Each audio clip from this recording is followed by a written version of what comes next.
Assalamualaikum warahmatullahi wabarakatuh. Selamat datang di channel Pencari Janda Muda yang memberikan informasi tentang janda-janda Nusantara. Untuk kalian para pencari janda, kami akan memperkenalkan janda cantik, kaya, dan masih muda yang mungkin cocok dengan kriteria Anda. Halo teman-teman pencari janda muda, janda yang satu ini masih sangat muda. Dia adalah kembang desa yang disukai banyak pria. Langsung saja simak perkenalan dan pesan-pesan dari janda muda ini.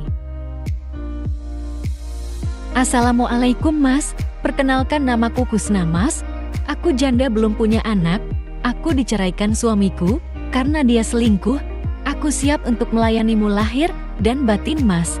Aku mau nyari jodoh yang baik, setia, dan bertanggung jawab Mas. Aku nggak mandang umur, harta, dan jabatan Mas, yang penting bisa jadi kepala keluarga yang baik. Semoga aku segera mendapatkan calon suami yang baik dari channel ini. Tulis nomormu di kolom komentar Mas, supaya aku bisa menghubungimu. Aku tidak sabar untuk menanti calon suamiku.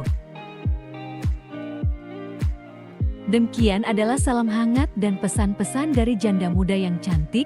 Jika teman-teman berminat untuk menikahinya, langsung saja tulis nomor WA kamu di kolom komentar, supaya mbak jandanya bisa memilih dan segera menemukan jodohnya yang baik. Amin ya robbal alamin. Terima kasih telah menonton video ini. Semoga kamu cocok dengannya. Wassalamualaikum warahmatullahi wabarakatuh.